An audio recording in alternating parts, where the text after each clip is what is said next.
Good afternoon. Okay, this may be a noisy scope. My children are eating lunch right now, and I can't always keep them quiet. So super quick, I had posted on Instagram. I was straining my cold brew coffee, and my sister said she needed to learn how to do this, and it is seriously simple. So I wanted to just hi Amy, hello guys, thanks for joining. I'm just going to show you how I do cold brew. I think I have everything set up. I tried to like pull everything together real quick. Hi Amy, nice to see you. All right, so I'm gonna flip the camera around and I'll probably stick you guys on the tripod so that I can use both hands. Okay, so sorry, pardon me. So how has your day gone? Oh, I realized I did not even introduce myself. So I am Lisa. I blog at CreativLEI.com. I share a little bit of life, just how we look at life from our family's perspective and point of view.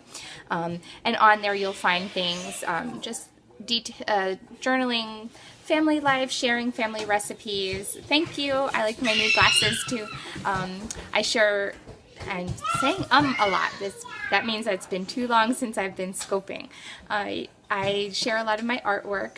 I sometimes journal through our homeschooling adventure. This year I'll be sharing more about our transition with some children going to public school and some staying homeschooled.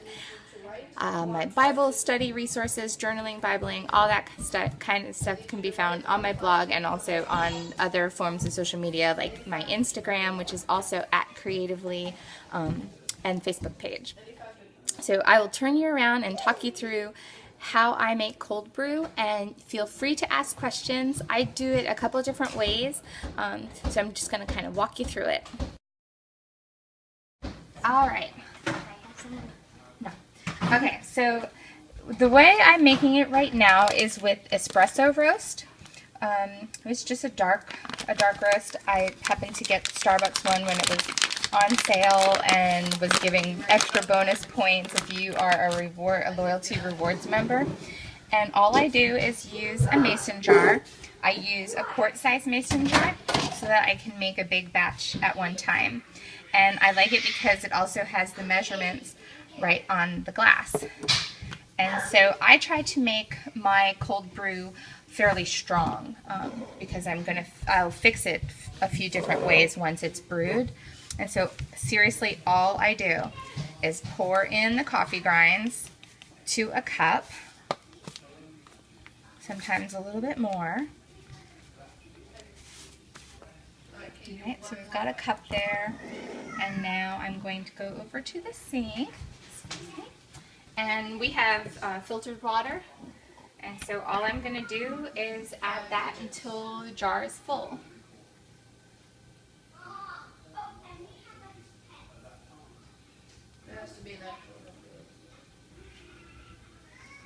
Right. Sorry. Okay, so we've got coffee grinds and we've got water in. I'm going to just put the lid on the jar and give it a good shake so that all the grounds get some water. Okay. And then this jar is going to go sit in the fridge. And this will be ready tomorrow. And so, like the magic of Periscope TV, I have a batch that's ready to be strained. Well, I've strained most of it. There's just a little bit left to show you. And I do not use fancy equipment. Oh, thank you. Yeah, my henna is fading. It's a week old. It's pretty dark though.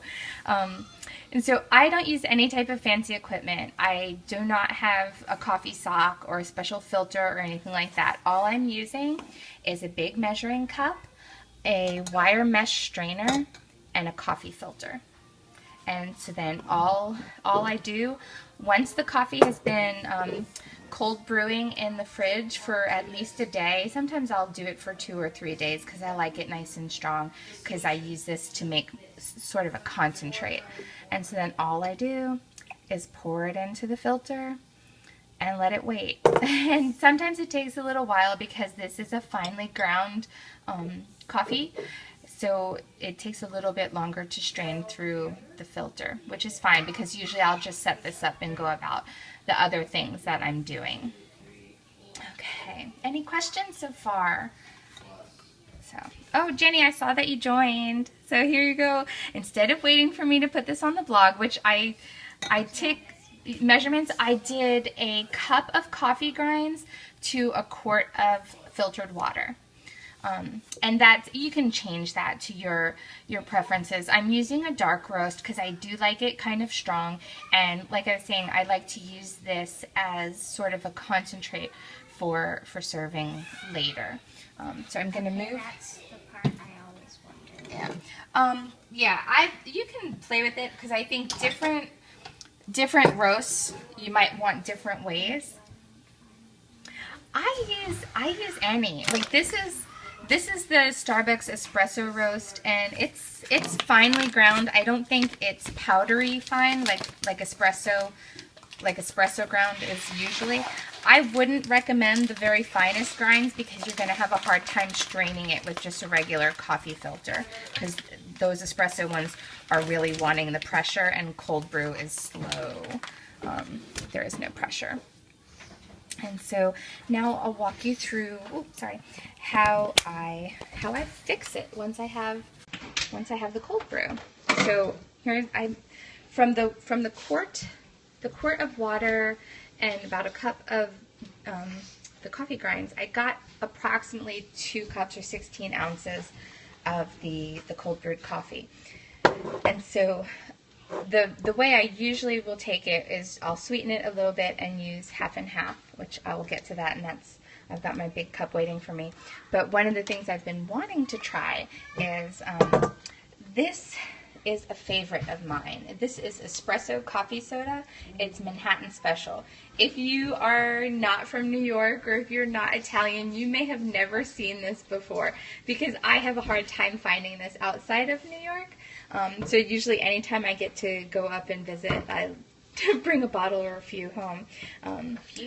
Yeah, I try to get a few. But it's really good. So it's really just espresso coffee that's sweetened and carbonated. And it's just one of my favorites. I've liked it ever since I was a child. Since 1895. You're what, drinking? I was not a child in 1895. Go away.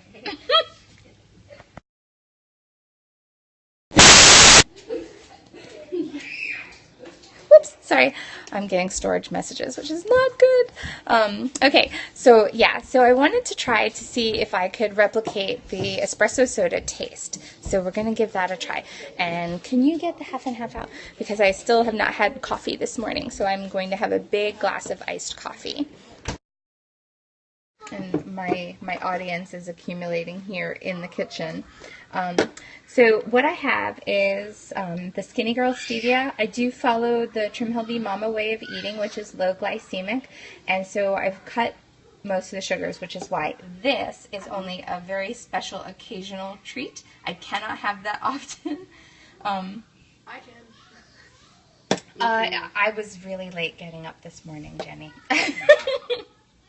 There's the truth. I was late and lazy getting up, and then I got busy, and I was trying to get my water in. I'm doing Pepper Unicorn Beauty's water challenge, and so I'm really trying to focus on making sure I get my glasses of water in even before I get my first cup of coffee.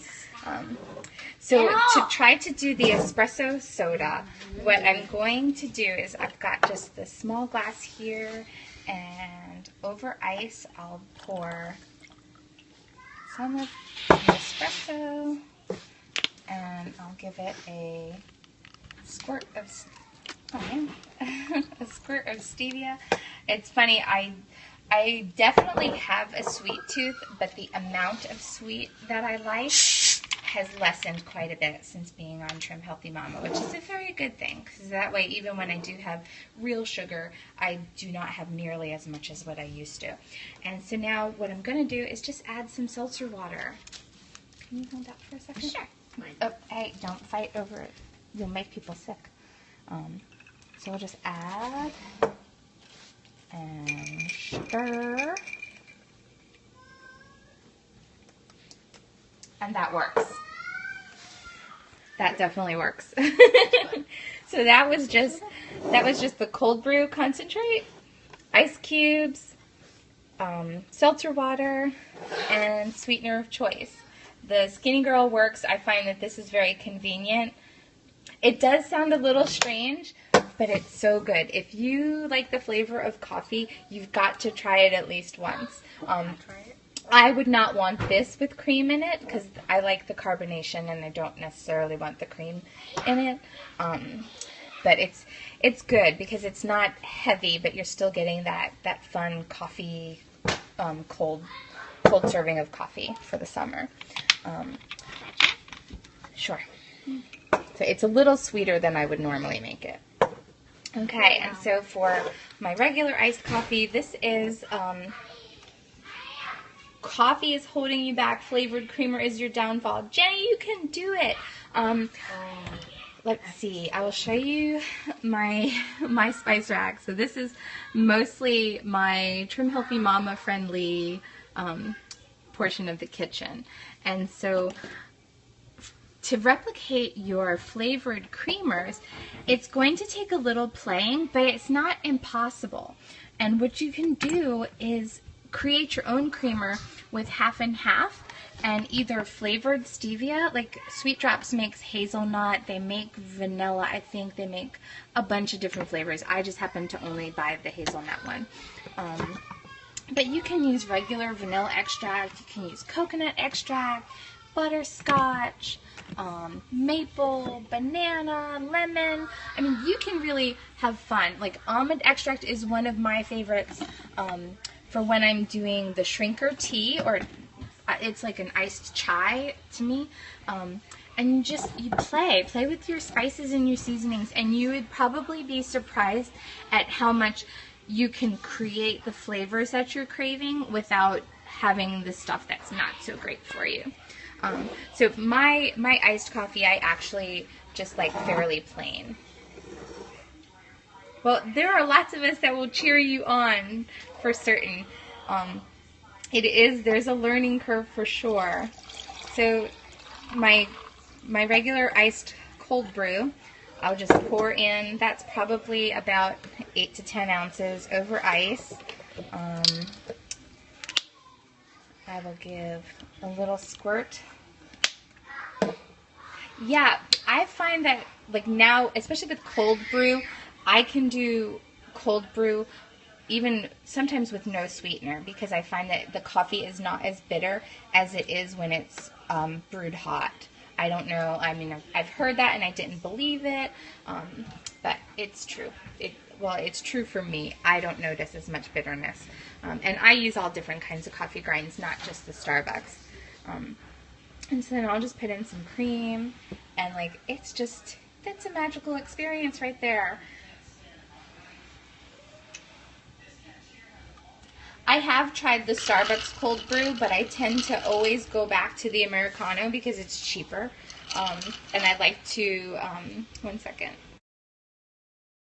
So when I buy from Starbucks, because I do have the loyalty rewards on my card, I tend to get the talls, and I will get either I love the green tea latte breve, but I get it half breve and half water and no classic. Their matcha powder does have some sugar in it, so you have to kind of consider that it is technically an off-plan treat, but it's much better than getting it with a syrup added also. So I'll usually get tall that, or in the summer, I like the iced Americano, and I usually ask for that with room, and I'll buy the small size, because then when you earn your freebie after 12 drinks, then you can get whatever size you want, and that's usually when I'll experiment with some of the more expensive brews that are on their menu and the bigger sizes. So that's just how I do it. I'm not always frugal minded, but there are certain things where I like to save $1 or $2. And so there you have it. If you have any other questions about how to make cold brew, so I just do that. Your flat white, yeah. The flat white I had during the winter, and that was pretty good. Hi, KLW17. I'm not sure what your name is. Kat, hey, welcome. So there you have it. Yeah, over $5 is crazy, right? Because I do go to Starbucks at least once a week, sometimes more. That's our secret. It's so funny. It's off topic, but our house sitter that watches our dog, she got a job at Starbucks, and I walked in there one afternoon and I was like, oh goodness, now it's no longer a secret how often I'm in here because you're here during the afternoon. So yes, I would like to limit it to once a week, but there are some weeks, especially if you can earn extra bonus stars for going multiple days in a row, I do go more often. But I get the cheaper options. If I'm paying for it, I don't want to spend more than $3. That's just how I do it. So I'll just get the small, and actually the children all have their own Starbucks cards too, because I have learned that I do not like to pay for their drinks. Because they always get the Frappuccinos, which are like the most expensive thing on the menu, and I'm just not covering that tab. So there you have it. There's how I do cold brew. It's seriously easy. Just a canning jar, a cup of coffee grinds, and and filling the quart with water. And then, like I showed you before, I just strain it through a coffee filter in a mesh strainer into a big measuring cup. Pretty simple, and then you can fix it if you like it black with sweetener, if you like it just with cream. Have it any way you like it. And if you're brave and adventurous, try it as a coffee soda. So I'll show you, for those of you that have joined kind of late, one of the things I wanted to replicate is one of my favorites from childhood in New York is the Manhattan Special Espresso Soda, which is definitely off-plan and a significant treat because one cup has 31 grams of sugar, but it is so stinking good. So what we did was we used the cold brew coffee and seltzer water to create a coffee soda, which it's not exactly the same because it is, even though I make my cold brew very concentrated, it's still not quite as dark as the espresso is. I don't know about that. No, this is just, there's nothing adult in here. This is actually just coffee, seltzer, and sweetener. We used stevia. So, in my hot coffee, I enjoy the sweet blend. I haven't tried the gentle sweet yet. I don't know what black tar heroin is. I'm assuming that that's just the name of a drink, but maybe it's not. So anyway, so there you have it. There's my method of cold brew. Super simple. Hope you'll try it. If you do try it, take a picture. Tag me on Twitter, tag me on Instagram at CreativLEI, or let me know what you think. I will talk to you. I thought so. Well, thank you for joining, Bradley. That's where I'll leave you today. I'm going to drink my coffee now and catch up. I will talk to you guys later. Thanks for joining.